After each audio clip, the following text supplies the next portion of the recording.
The manhunt for escaped inmate Grant Hardin now stretching into its second week. Authorities continue the intensive search for him, he slipped away from an Arkansas prison more than a week ago. 5 News reporter Lauren Spencer has the latest on the case and what law enforcement is doing now to track him down.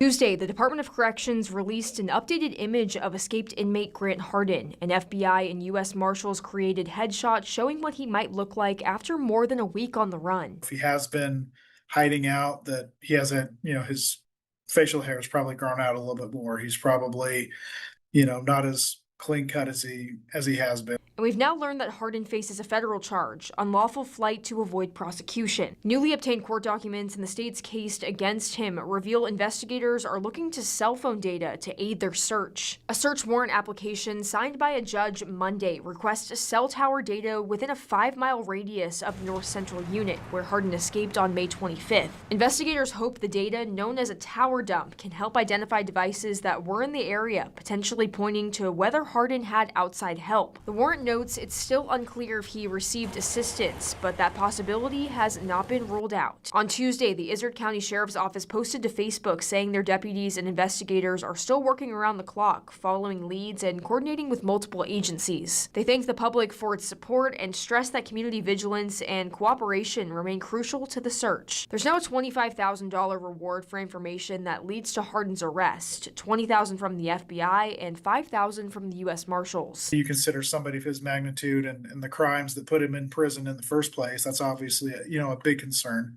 Why we want to bring this to both a quick and a peaceful conclusion. Covering news where you live, Lauren Spencer, 5 News.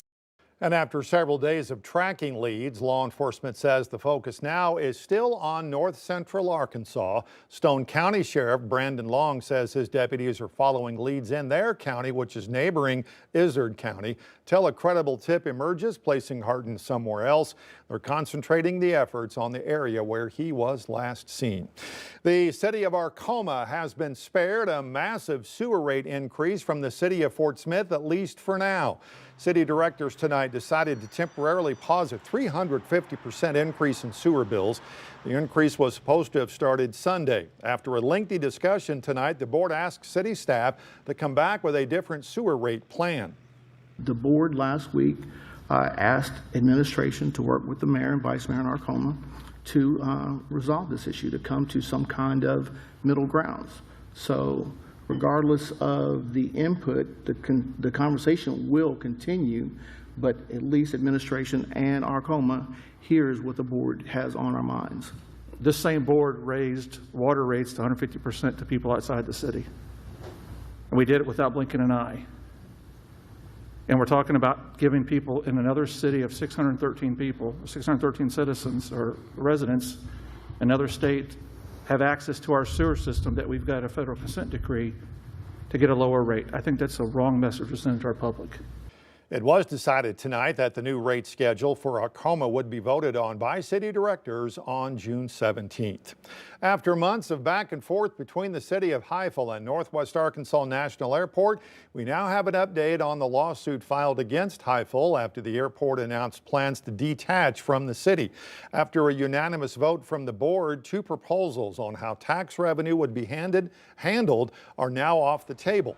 They say it's best they start fresh after so much disagreement. Highville right now has an outstanding bond to pay for water and sewer issues, and the city says it's heavily dependent on the sales tax revenue from the airport to pay it.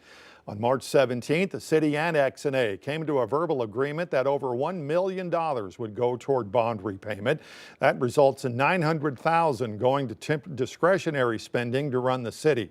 The attorney for XNA says the city's interpretation of that agreement was $1.5 million to go toward discretionary spending.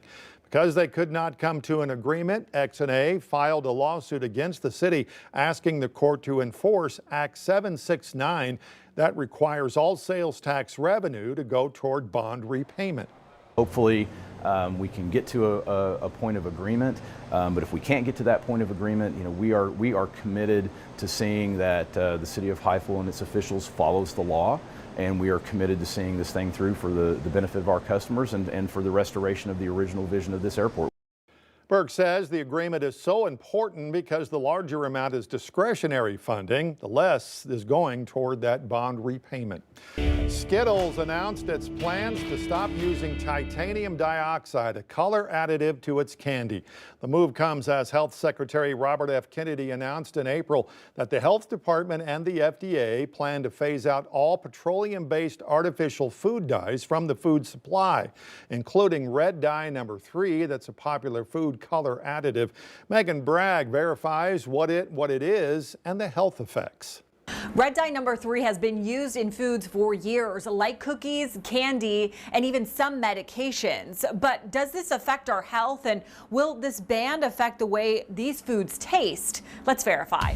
Our sources, cardiologist Dr. Pyle Coley, family physician Dr. Carla Robinson, and the U.S. Food and Drug Administration. According to the U.S. Food and Drug Administration, red dye number 3 is a synthetic food dye that gives drinks and food a bright color. These dyes and colorings have really no nutritional value. They're entirely for commercial or marketing purposes to make the food look more appealing.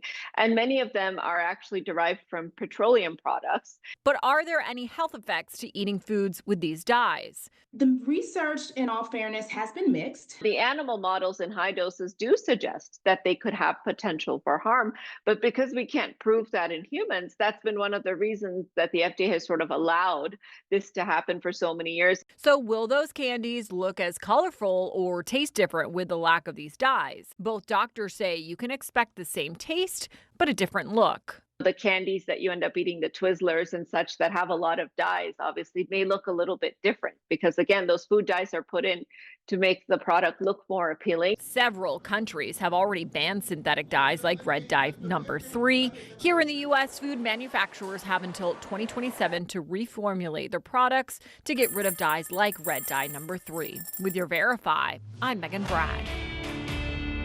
Back here at home, it is Walmart Associates Week, that yearly event celebrating and recognizing Walmart Associates. The week is leading up to that big shareholders event on Thursday and Friday. On Friday, Walmart will hold its Associates celebration inside Bud Walton Arena. Of course, anybody is welcome to watch the live stream of the event. Today, we caught up with one person from Vietnam who is in town for this big meeting. Walmart makes an effort to partner with Arkansas small businesses, the retail giant selling local products in stores across the country. And most recently, Catfish Hull's famous green tomato relish appeared on Walmart shelves. After selling the product in their restaurant and seeing the high demand, CEO and President Britton White says he knew it was time to partner with Walmart. Within the last month, they started selling the relish at a test store on the Bentonville Square, but soon flourished on social media and at many different stores here locally.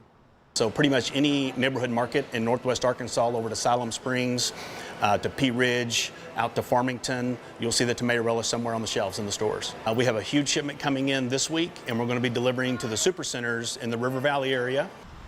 White says he plans to continue the growth in Central Arkansas within the next couple of weeks. The goal is to sell the frozen hush puppies next.